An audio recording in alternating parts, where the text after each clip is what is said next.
Hi guys, back again. So today we're talking about PTSD, and I think it's a great subject matter because I think it's. I think a lot of people get confused about what it is and how you develop it, and also not just PTSD but cPTSD, which means just the C stands for complex. Your body is an amazing creation. And what it does when it has an experience that's very distressing, it causes a splintering between you and you. So we talk about trauma, but trauma is not something that happens to you. So you have a distressing experience, that's what happens to you. The trauma comes from when you split in that moment that you're having that distressing experience. And it could be anything, absolutely anything, any kind of distressing experience. And this is why people talk about, people bandy around that word, trauma. And I realise people don't like it because I think we're understanding now where we didn't before, that actually every time you have not all times, but when you have a very distressing experience, there's this disconnection from self, and we call it fight, flight, or freeze. You know, we call it that response mechanism that we have inside our bodies that goes into a space where we're either frozen in terror, we're running because we're trying to escape something that's terrifying us or scaring us, or we're coming in fighting, we're lashing out, we're attacking. And I mean, defending from what we perceive as perhaps an attack from the outside. So we'll defend and we start attacking back. And this is what happens to us when we have a distressing experience. And so trauma is what happens inside you. It's not actually what happens to you. So when somebody says you have a traumatic experience, they're not talking about what happens to you, because a lot of people think trauma is an earthquake, a really bad accident. That's a traumatic incident. Yes, it's a very awful, distressing, tragic perhaps incident, but it's the thing that happens on the inside that's actually the trauma. Now, if it's a one-off, like you had an accident in a car, it would be possibly PTSD, post-traumatic stress disorder. PTSD is when it's one thing, a big thing that happens. cPTSD, complex post-traumatic stress disorder, is the lot of little t's. And so, for example, and this is what we talk about in childhood, you know, those first 7 years when you're being brainwashed, groomed, programmed, we suffer a lot of cPTSD because it's those little moments, and this is the research, that actually every time you felt scared and alone, your body would have registered that as trauma. So we've all been traumatized to a certain degree. Every single one of us has felt scared and alone. Now, some more intense than others, and I think this is the problem. We tend to judge and we rate things, don't we? Your mum was a bit neglectful growing up, because let's face it, you're in the seen and not heard generations. So yes, your parents neglected you growing up. Could have been worse. What's interesting is the biggest form of abuse is neglect. Yeah? So you can see we've all been abused. Not because our parents were bad, they weren't. They were just brought up in an era. That's the way you brought up kids, right? So I think most people can happily say you've got complex post-traumatic stress disorder. And I'm not being a dramatist. I think what's happening, we're all starting to understand how delicate these systems are, how vulnerable we are, how vulnerable we've been, especially as children. You see, back in the day, people seemed very stoic, weren't they? I mean, look at what they went through, the wars and the famines and the, poverty. And they went through it, and you didn't, if if a woman became emotional, she often got labelled as histrionic or a drama queen or, something like that, in a very derogatory term. And we'd actually put people like that in mental hospitals because, I don't know, my grandmother, she would faint when she came overwhelmed with emotions. But you see, we've come a long way, and now we're all able to express and articulate and say how we really think and feel about certain things. But we don't just put you into a mental institution or a hospital, whereas back in the day they did. That's because we were all very repressed emotionally. We're very stoic, very present. Now, obviously some cultures more than others. This is why, some of the Latin cultures, Greek, Italian, they're much more volatile, much more passionate.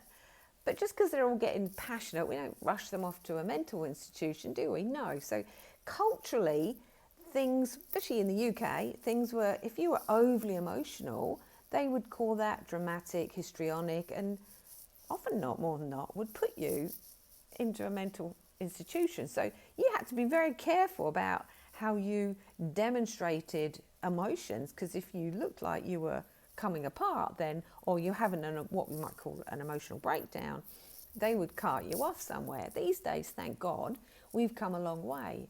But can you see, this is why everyone's talking about trauma and PTSD, and everyone talks about it and talks about it.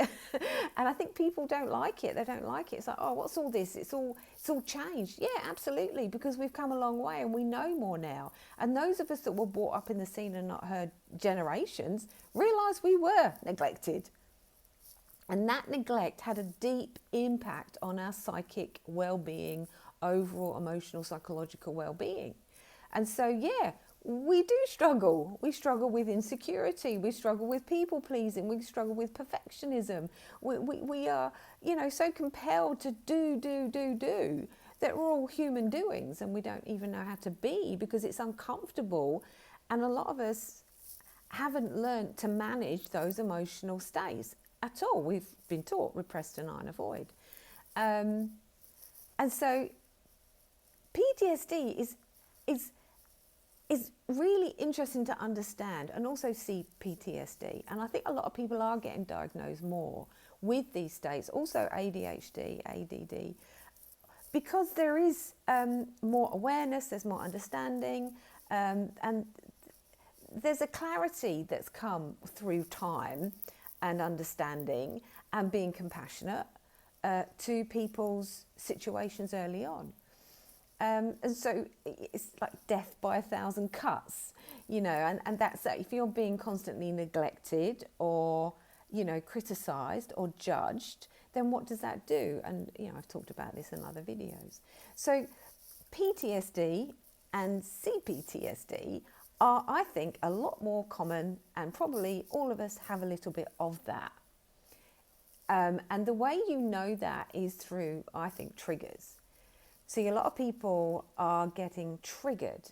And I don't know about you, but is there a lot of people, seem to be getting more angrier, more emotional generally? And I think things are changing. We are developing, we're growing. We're becoming much more au fait with our emotional parts. And they're coming up, those emotions, because we can't keep repressing them anymore. We can't keep denying them and avoiding them. They're coming up whether you like it or not. And it's about how do you understand that. And I think understanding is definitely a big part of it. And so once you understand, now, let's just call it PTSD for now, is on a scale, and I think I have mentioned this in a video. I sliced my finger, I've still got the scar, when I was cleaning our meat slicer when I worked in the pub. And I sliced it through, blood everywhere, not pretty. And so I'm talking about that because I'm going to tell you the scale of PTSD. Now it was very distressing. There was no one home. And I remember I wrapped it in a bandage because I was working, and I think I just held it up to try and stem the flow of blood. And it was pretty horrible. Anyway, long story short, went to the hospital and they sewed it, they stitched it, they put a few stitches in it. After that, I was I think in a state of shock, and I kind of was a bit offline, and a nurse who I knew come in and she said, "Oh, Stella, you don't look right." I was pale. I wasn't really. I said, "Oh, I feel a bit weird," and she said, "I think you've probably got shock," and she was probably right. But after that, as time went on and the finger healed, every time I thought about that slicer, my whole body kind of shook. It was like, ooh. It's like this tremor went through me, and I realised it kind of left this residue of PTSD. Now, on a scale of 1 being not too bad and 10 being horrific, it was probably down there in the 1, 2, 3. It was pretty awful, but it wasn't horrific. No one died, thank goodness. I still got my finger, but it was really shocking and really, confronting, and I could tell it really impacted me. And that went on for years. Every time I thought about that damn meat slicer, I was like, ooh, kind of shuddered at the thought. Now, that's my body having a visceral response to something that happened. Now, this happened, probably 30 years ago, right? And I remember thinking, it was small, so it didn't impact on my life in any sort of degree. But I remember thinking, if I ever thought about that meat slicer, even up until probably 5 or 6 years ago, I still kind of got this, maybe not as intense as it was, but it was definitely like, kind of gave me a weird shivery feeling. And I realised it was a very sort of light form of PTSD. So my body is having an experience. Now, the other end of that is, talk about Vietnam vets or, vets generally, when they come out of some of these horrific experiences they experience in wartime, when they're, serving their country, they come back, and I mean, that was a small one, but this is like their whole body will shut down. They'll hear a bang, car backfiring, and they're down on the floor. I mean, we all know that kind of thing happens. So there's this end and there's that end. And I think childhood trauma comes down that end. It's this low-grade feeling we get that there's something not quite right, or I'm not happy, or I'm not content, or I don't feel safe. And I think this is what causes, I think the symptom of that is anxiety. Because if you didn't feel safe emotionally, psychologically, even physically, then that is going to have an impact on your body. It's going to leave you feeling afraid. And I think that manifests as anxiety. Now, that is hard to live with. So a lot of people will depress it or repress the anxiety and then become depressed. And I think this is why we have a lot of anxiety and depression. I've worked with people who have everything: success, money, car, wife, kids, and they go, something's not right, something's missing. There's this hole. It's like it's never enough money, or they can tell there's something wrong. And when we look back at those first 7 years, they realise maybe dad passed away and mum had to work a lot more, and they were left a lot of their time, and somehow that left them alone and scared, registering as trauma. Not that big one moment, but lots of tiny, cuts by 1,000 deaths. So I think it's really important to understand what PTSD is and how it kind of reveals itself in symptoms. So, if you've had a distressing experience, say you walked into a group of people, or someone pointed or made fun, or, anything really, it can be something and anything and everything. And so you have, every time you go out in a social setting, you get extremely anxious and nervous, and your body might have a visceral response because it's remembering something that happened last week, 5, 10 years ago, 50 years ago, however long it is. But these things stay in our body. It's like an echo of a memory that comes through the visceral cells of your body. And so it's really important not to poo-poo any of this, and to understand that what's happening to you now might be harking on to something, sorry, I'm just keeping an eye on my tongue, something that might be harking back to the past, to when you were very young. And this is why a lot of us, I think, are terrified of speaking in public, or, making a fool of ourselves, or getting it wrong, or making a mistake, because we're terrified of getting into trouble. Because what happened to you when you got into trouble? What happened to you when you weren't a good boy or a good girl? A lot of us got, you know, our parents would have rejected us, not in a huge way. They might just have got disappointed with us, and they sort of might looked at us with disappointment, and that would have crushed our little hearts as kids, you know, because we need the approval of these godlike figures in our lives. And so understanding what your symptoms are in the now, what they might be harking back to, can really help you understand where you're at. And I think it's about being courageous and having the courage to look back, because a lot of people, they really struggle with that. And this is why it is nice to be able to talk to someone who's very impartial, indifferent, objective, that's not got an agenda whatsoever. And I do advocate for therapy. I love having therapy. I've had amazing therapy, and I've helped a lot of people. And I realise it takes a lot of courage to actually talk to someone about this stuff. But most people come in presenting with something, and as a therapist, you're always kind of doing a bit of detective work, because in the now, the symptoms will show up as anxiety, as depression, as fears, as worries, as concerns, as drives. You know, a lot of us, you know, I'm smoking too much, I'm drinking too much, I'm eating too much, maybe I'm always on the lookout for new partners, you know, I'm codependent, it's like I can't be happy, or whatever it is, and it's showing up in the now. It's always harking back to something that maybe has happened to you, or just been part of what you were brought up in. You know, if you're brought up in maybe a bit of a family where you were always vying for attention, mum and dad were busy, and there wasn't really enough attention to go around, you might actually, it might show up in the here and now as someone that wants to be the centre of attention. You know, someone who, you know, wants everyone's attention. You know, those kind of people that, and they can be lovely, but they're a little bit tiresome. They're a little bit overwhelming sometimes, because they constantly want to be the centre of the attention. They constantly want to be the one talking, and if everyone's not giving them the attention, they don't like that.